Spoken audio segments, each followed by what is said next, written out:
fi aquest 2022 comencen les obres per reformar el pont de Santander, que és una remodelació que els veïns i les veïnes dels districtes de Sant Martí, de Sant Andreu, sobretot dels barris més propers de la Verneda, de la Pau, de Bon Pastor, fa molts i molts anys que estan reclamant i que estan esperant.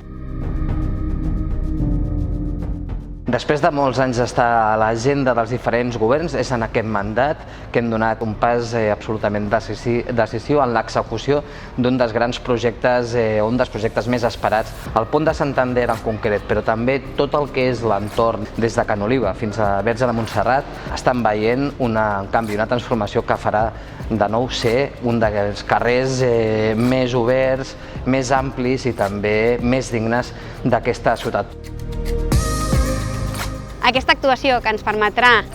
disposar d'una mobilitat més sostenible, perquè afavorirem que la gent pugui caminar i passejar pel pont de Santander i també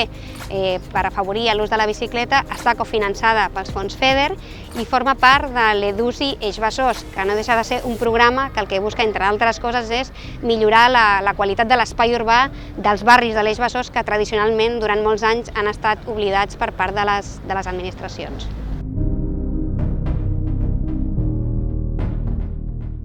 L'actuació del pont de Santander, que és una actuació que s'encabeix en la OT4, que és afavorir el pas d'una economia de baixa emissió de carboni.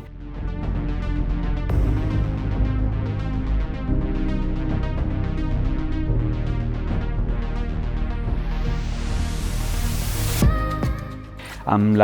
aquesta actuació, que permetrà millorar molt la mobilitat, suposem que es reduiran aproximadament uns 3.000 tones de CO2 a l'any.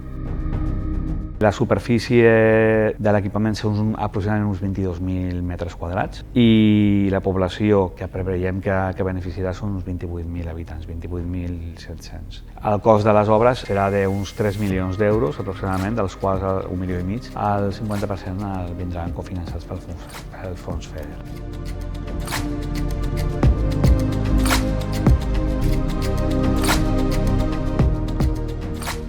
Aquesta actuació és una actuació molt reivindicada històricament per tots els veïns, perquè actualment per creuar d'un districte a l'altre en aquest punt o bé t'has de desplaçar una superfície molt important o bé únicament tens un pas peatonal a través d'aquesta passera metàl·lica, que són escales, i òbviament no és accessible. Vivo aquí 18 años y con el caminador muy difícil. Pues tengo que dar mucha vuelta para subir por ahí. Es muy difícil para mí subir por ahí. Hasta que no la acaben, imposible.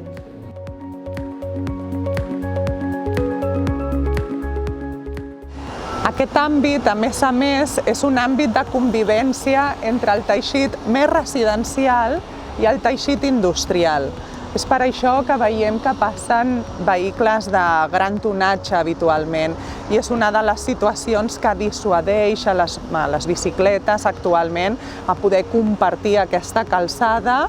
amb els vehicles.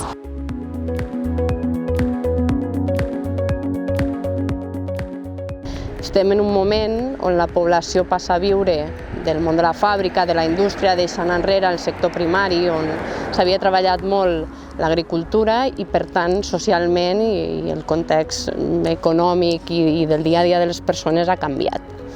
Arriba a triplicar-se la població als barris més industrials, passant de 30.000 a 100.000 habitants a principis del segle XX.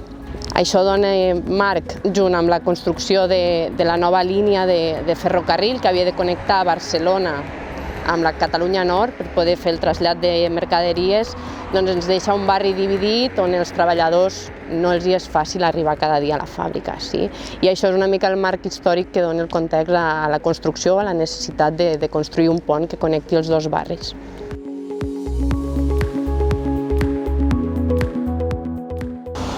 El que es fa dintre de l'actuació és que es generaran dues passeres adjacents al pont actual per tal de permetre ubicar dues voreres, una a banda i banda, i dos carrils bici, una a banda i banda, per poder millorar aquesta mobilitat de zero emissions de carboni. Aquesta obra